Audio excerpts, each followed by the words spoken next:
in the desert, dying of thirst. He stumbled on until he came to an abandoned house. Outside the dilapidated, windowless, weather-beaten, deserted shack was a pump. He stumbled forward and began pumping furiously, but no water came from the well. Then he noticed a small jug with a cork at the top and a note written on the side. You have to prime the pump with water, my friend, P.S., and fill the jug again before you leave. He pulled out the cork and saw that the jug was full of water. Should he pour it down the pump? What if it didn't work? All the water would be gone. If he drank the water from the jug, he could be sure he would not die of thirst. But to pour it down the rusty pump of the flimsy instructions written on the outside of the jug. Something told him to follow the advice and choose the risky decision. He proceeded to pour the whole jug of water down the rusty old pipe and furiously pumped up and down. Sure enough, the water gushed out. He had all he needed to drink. And he filled the jug. I think that if you go back and you think about what I just read, what it means is, first, many times you just have to trust. Unconditionally, you have to trust your coaches. Second, you must be willing to give more than you think you have. And I believe the reward down the road will be tenfold. Thirdly, you must be willing to take risks. Challenge yourself, don't be afraid of the competition. Lastly, once you receive the return on your efforts, trust, and sacrifice, remember you always have to be responsible to give back to those who follow you. On these particular awards, I had inscribed on most of them, it says, just one more.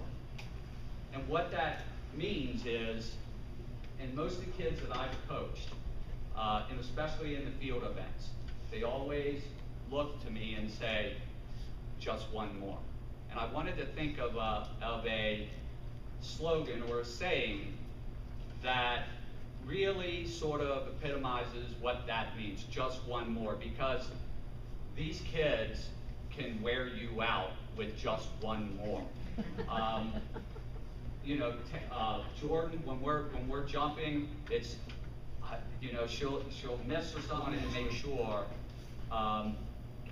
that she put our team in the best position possible to win. And I think all these young ladies up here, they do whatever you ask them to do to try to put us in position to win. And that doesn't always mean individually winning.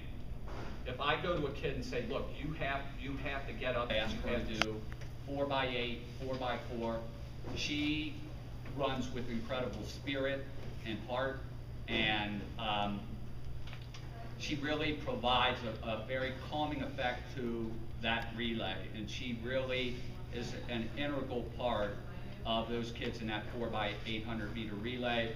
And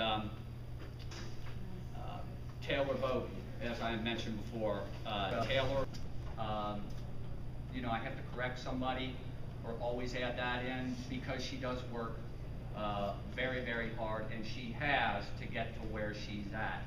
And Emily, as you heard, is valedictorian of her class, and this will be going on at the University of Miami.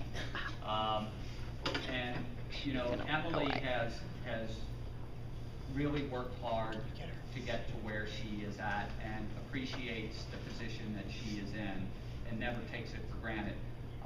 One of the things, that really says a lot about Emily, and I would be remiss if I didn't tell a story. After indoors, we were like second in the when we were second in the state and stuff. We were sitting there having dinner and stuff like that afterwards up in Akron, and she said, you know, Bruce, if I am not one of the best 4 girls on the relay team, there's somebody better. You need to run that. You don't need to run me. That says all you need to know about Emily York. And from when I had the opportunity to first work with her, she has really taken on the challenge and embraced that, and recognized that only through hard work was she going to get better. and she's a kid who just believes. And I just know one thing, when she goes out, she's just going to give me her best effort. And that's all I ask. And this past week, I put her in the 1600. She had never run the 1600 before. She had finished 7th overall. I said, Emily, this is what I need you to do. You need to get up and score. This is how this race is going to develop. You need to let the first 4 kids they're going to move off of the pace. You need to stay with it, and you need to get in that next group, and you need to score up as high as you can, and she did that. And she receives a captain's award appropriately, earned the captain status for the team, because certainly through a lot of leadership. And again, she's the epitome of what is a student athlete. Exceptionally bright, great attitude, great work ethic, and gives you the best she has every single day. Emily York.